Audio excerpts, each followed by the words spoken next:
Hello friends. आज जिस book के बारे में, बुक तो नहीं बोलना चाहिए मुझे, ये तो ग्रंथ है अपने आप में, हम बात करने वाले हैं, उसका नाम है अष्टवक्र गीता। कमेंट्री बाय गुरुदेव श्री श्री रविशंकर जी। अष्टवक्र गीता को ओशो ने बहुत अच्छा बताया है और श्री श्री रविशंकर जी ने तो बहुत ही अच्छा बताया है। ये अपने आप में एक किताब या ग्रंथ नहीं है, ये ग्रंथों का सुमेल है। और गीता का मतलब होता है सॉन्ग।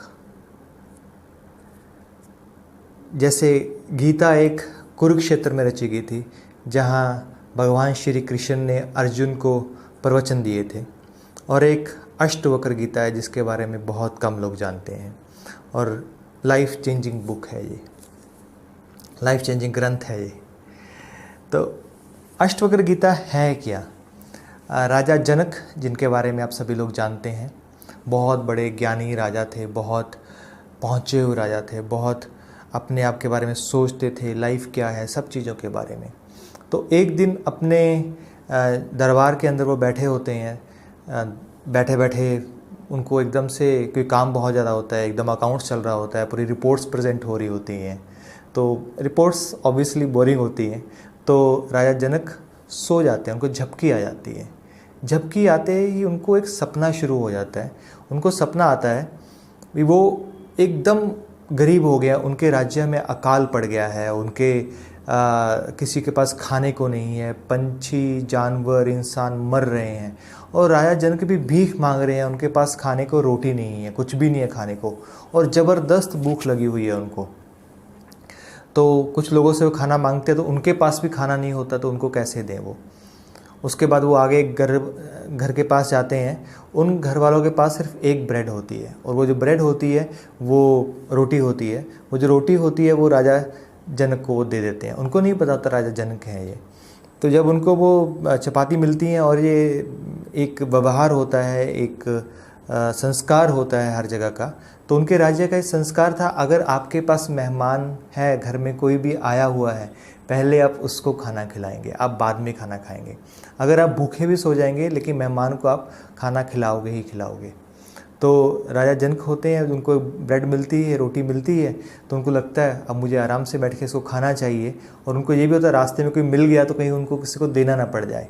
तो वो रोटी को अपने बगल में ऐसे छुपा लेते हैं, और चुपके से एक जगह पे जाके उसको खाने लगते हैं, कोई देख ना ले, कोई मांग ना ले। जैसे ही वो रोटी को खाने लगते हैं, उनके मुंह के पास आती है, वैसे ही एक चील आती है, उस रोटी को लेके छीन के भाग जाती है वो। तो जब ये हादसा होता है तो एकदम वो चिल्लाते हैं ओ! तो पूरे राज्य में बैठे हुए हैं और सभी लोग देखते हैं उनकी तरफ, ये क्या हुआ। तो राजा जनक का यहाँ से एक क्यूरियोसिटी जागती है। वो पूछते हैं, क्या जो मैं देख रहा था वो सपना था, या मैं इस राज्य में जो राजा की तरह बैठा हूँ वो सपना है? तो रियलिटी क्या है, असलियत क्या है, लाइफ क्या है, ये क्वेश्चन आता है। तो जो राज्य के सभी लोग होते हैं, जो ज्ञानी ध्यानी लोग होते हैं, पंडित होते हैं, वो सबको बुलाते हैं, लेकिन राजा जनक बहुत पहुँचे हुए होते हैं, उनको किसी भी आंसर से सेटिस्फेक्शन नहीं मिलती। तब उनको बोला जाता है, जो ब्रह्म ज्ञानी है अष्टवक्र, वो आपकी जो कष्ट है, जो आपकी प्यास है, जो आपका आंसर है, वो दे सकते हैं। तो अष्टवक्र कौन होते हैं? अष्टवक्र का मतलब होता है शरीर के अंदर 8 बल पड़े होना, 8 गांठ पड़े होना। तो बचपन से ही वो एक तरह से क्रूर पैदा हुए होते हैं, उनके शरीर की एकदम डिफॉर्मिटीज़ होती हैं, 8 जगह से वो मुड़े हुए होते हैं, उनकी एक पैर छोटा होता है, एक बड़ा होता है, एक छड़ी के सहारे चलते होते हैं, लेकिन ब्रह्म ज्ञानी होते हैं वो। राजा जनक के दरबार में जब पहली बार आते हैं, तो राजा जनक उनको बहुत सत्कार से बिठाता है। तो वो उनको पूछना चाहते हैं अपना, क्योंकि सबको पता चल जाता है राजा जनक की क्यूरियोसिटी क्या है, वो किस उलझन से गुजर रहे हैं। और अष्टवक्र तो बहुत पहुँचे हुए ज्ञानी थे, ब्रह्म ज्ञानी थे, जिनका ब्रह्म से मिले हुए थे वो, तो उनको तो पता ही होगा क्या है। तो पहले राजा जनक बोलते हैं, मैं आपसे ज्ञान पाना चाहता हूँ। तो अष्टवक्र बोलते हैं, हाँ तुम पा सकते हो, लेकिन बिल्कुल सही तुम पा सकते हो, क्योंकि पाने के लिए एक कंडीशन चाहिए होती है, एक समय चाहिए होता है, एक उसकी लेने की क्षमता चाहिए होती है। मान लीजिए आपको कुछ चीज़ पीनी है, आपको प्यास लगी है, तो वो चीज़ आप पीने लायक होनी चाहिए। अदरवाइज़ अगर आप उसको पिएंगे, आप उसको ऑब्जॉर्ब नहीं कर पाएंगे, तो उसका पीने का कोई मतलब नहीं है। आपको भूख लगी है किसी चीज़ की, अगर भूख लगी है, अगर आप उस चीज़ को खा ही नहीं पाओगे, आपको उसको खाना नहीं आता है, तो उसके लिए आपके लिए वो चीज़ बेकार है, उसका मतलब ही कुछ नहीं है। तो अष्टवक्र राजा जनक को बोलते हैं, यस मैं आपको इसके बारे में बात करेंगे। और ये पूरी जो कमेंट्री है गुरुदेव ने जो एक्सप्लेन किया है अष्टवक्र और राजा जनक के बीच में, लाइफ के लेसन्स हैं। मैं तो बोलता हूँ लाइफ के लेसन्स नहीं है, ये अपने आप में हर एक लेसन एक बुक है अपने आप में। एक जैसे हम बोलते हैं ना, कुछ बुक्स को सिर्फ पढ़ा जाता है, कुछ बुक्स को समझा जाता है, कुछ बुक्स को च्यू किया जाता है। ये वो ग्रंथ है जिसको हम ना तो च्यू कर सकते हैं, ना ही ऐसे समझ सकते हैं अपने इंटेलेक्ट के साथ में, ना ही हम एक बार में पढ़ के इसके थ्रू हो सकते हैं। ये ऐसा ग्रंथ है जिसको हम लोग एक एक चैप्टर को दो बार पढ़ के अपने लाइफ में उतार सकते हैं। हर एक अपने आप को एक टारगेट दे सकते हैं, यस इस चैप्टर में ये चीज़ है, हमें इसके बारे में अपने आप को कंटेम्पलेट करना चाहिए, इसके बारे में अपनी लाइफ में उतारना चाहिए। जैसे बोलते हैं आप सबको माफ़ कर दीजिए, अगर आप सबको फॉरगिव कर देंगे, वो आपकी एक तरह फ्रीडम होगी। तो हम लोग अगर सबको 5 दिन के लिए एकदम गुस्सा ना करें, एकदम सबको माफ़ कर दे, तो लाइफ कैसी होगी। इस तरह से ये जो ग्रंथ है इसको जिया जा सकता है। जैसे मैं बुक इसके चैप्टर्स के नाम भी लूँ, टोटल 33 चैप्टर्स हैं। जो सेकंड चैप्टर स्टार्ट करूँ, 5 प्रिंसिपल्स, 5 एलिमेंट्स क्या होते हैं। जो 5 एलिमेंट्स होते हैं वो अपनी 5 इंद्रियों से कैसे जुड़े होते हैं, और 5 इंद्रियों के हम गुलाम कैसे होते हैं, और उस गुलामी से हम बच कैसे सकते हैं, और कैसे हम मुक्ति प्राप्त कर सकते हैं।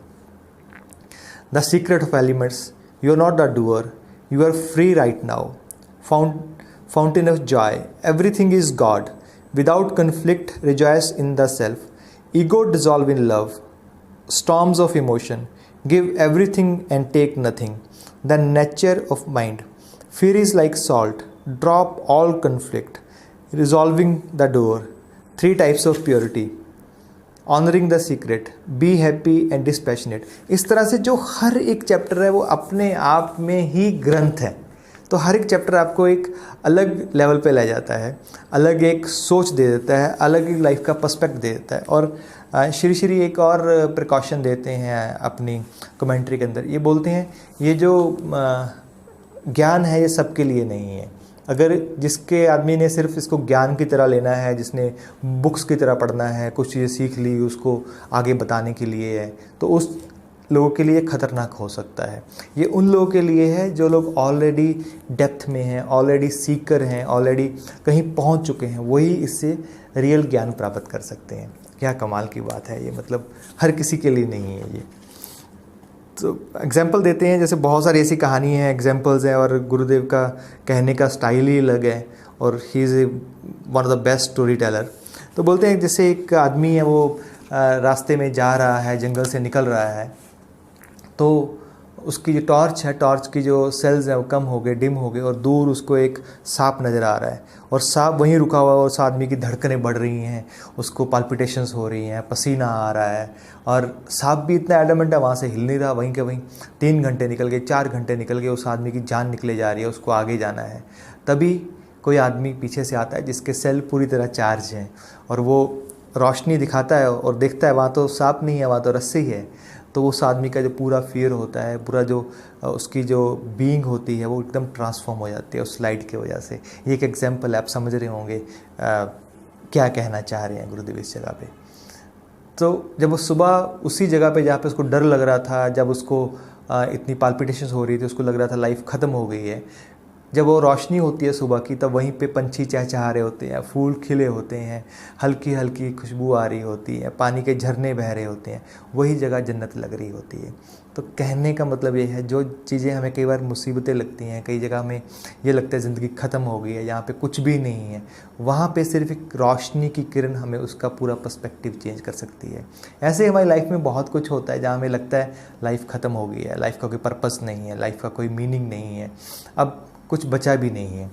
तो लेकिन कोई उस समय टॉर्च आ जाए, कुछ लाइट आ जाए, तो वही एक ट्रांसफॉर्मेशन हो जाती है। जैसे बोलते हैं ना, कनेक्टिंग द डॉट्स, हमें जब जो यूनिवर्स ने हमारे लिए बहुत कुछ करके रखा होता है, हमारे लिए कई बार बोलता है आपके लिए चीज़ सही नहीं है, तो हमें एक अलग डायरेक्शन दिखा रहा होता है। कई बार मुसीबतें भी इसी तरह होती हैं, हमें अलग तरह की डायरेक्शन दिखाने के लिए आते हैं। और हमें कभी लगता है अरे अगर वो चीज़ मेरी लाइफ में नहीं हुई होती तो आज मैं ये नहीं होता।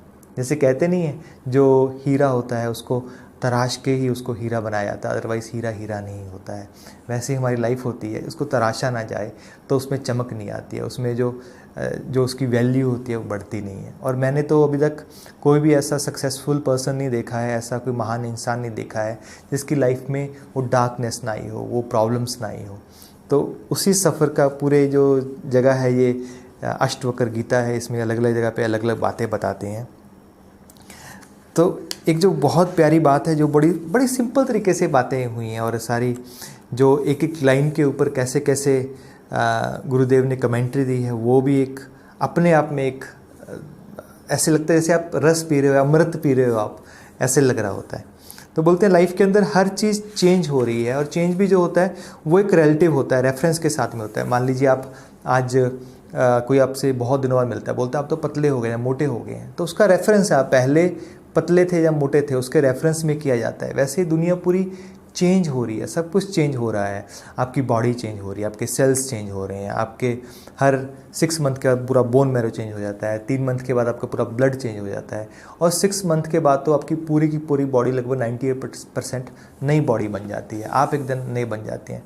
फिर भी कुछ ऐसा है जो कभी बदलता नहीं है, आपके अंदर जो है आई है मैं हूँ, वो कभी बदलता नहीं है। सब बाकी सब कुछ उस आसपास सब कुछ बदल रहा है, सब कुछ बदल रहा है। तो बोलते हैं so in meditation samadhi one experience the feeling of changelessness, the transcendental experience. तो मेडिटेशन के अंदर जो बदलता नहीं है, हम उसके पास पहुंच सकते हैं, उसका एक्सपीरियंस ले सकते हैं। और ये जो बात है बहुत पाथ ब्रेकिंग बात है, जो मैं इस ग्रंथ को जब भी पढ़ता हूँ तो ये बात मेरे को टच कर जाते हैं, फिर से याद आ जाते हैं, पता नहीं क्यों भूल जाता हूँ बीच बीच में, और शायद लाइफ में इसको नहीं प्रैक्टिकल में डाल पाता। तो ये एक ऐसी बात है जो नहीं हर जगह मिलती है। ये लिखा हुआ है जब अष्टवक्र बोलते हैं राजा जनक को, तो वो कहते हैं By limiting your experience in meditation to be a reality, you are bound again। जब मेडिटेशन के अंदर भी आप अपनी रियलिटी को बांध लेते हैं, वो भी एक बाउंडेशन है, वो भी एक बंधन है।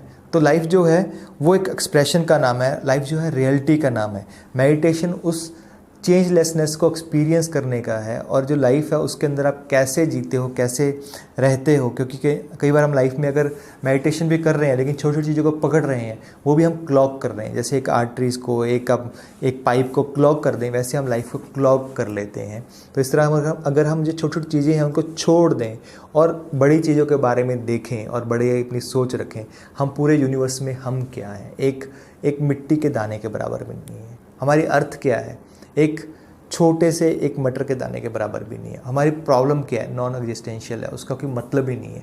कितने लोग आए, कितने लोग चले गए, लेकिन कोई पर्पस जो है यहाँ आने का, उसको महसूस करना, उसको एक्सपीरियंस करना बहुत बड़ी बात है। एक मेडिटेशन एक तरफ, इवन हम जब मेडिटेशन में नहीं हैं तब भी हमें लाइफ को किस तरह हम एक्सपीरियंस करते हैं। और हम लोग बॉडी नहीं है, हमारे जो गुनाज हैं, 3 गुनाज हैं, वो भी नहीं है, हम लोग तत्व भी नहीं, उसके बियॉन्ड समथिंग है। उसको पाने का नाम ही अष्टवक्र गीता है। तो बहुत ही कमाल का ग्रंथ है। आप सब ने गीता पढ़ा होगा, कुरुक्षेत्र में जब हुआ था, यहाँ पे युद्ध का मैदान चल रहा था, यहाँ पे कृष्णा अर्जुन को अपना प्रवचन दे रहे थे। अर्जुना हर बात को नकार रहा था, मुझे नहीं मानना, मुझे नहीं मानना, मुझे नहीं मानना। उसके ही विपरीत अष्टवक्र गीता है, यहाँ पे हर बात को, हर जगह पे राजा जनक हैं, वो बोलते हैं अष्टवक्र को, आहो नरिंजना, आहो नरिंजना। तो वहाँ पे एक्सेप्टेंस है, हर जगह पे एक्सेप्टेंस है। तो इस ग्रंथ को अगर आप सीकर हैं तो आपको ज़रूर पढ़ना चाहिए। Thank you very much. हम मिलते हैं एक और बुक के साथ में।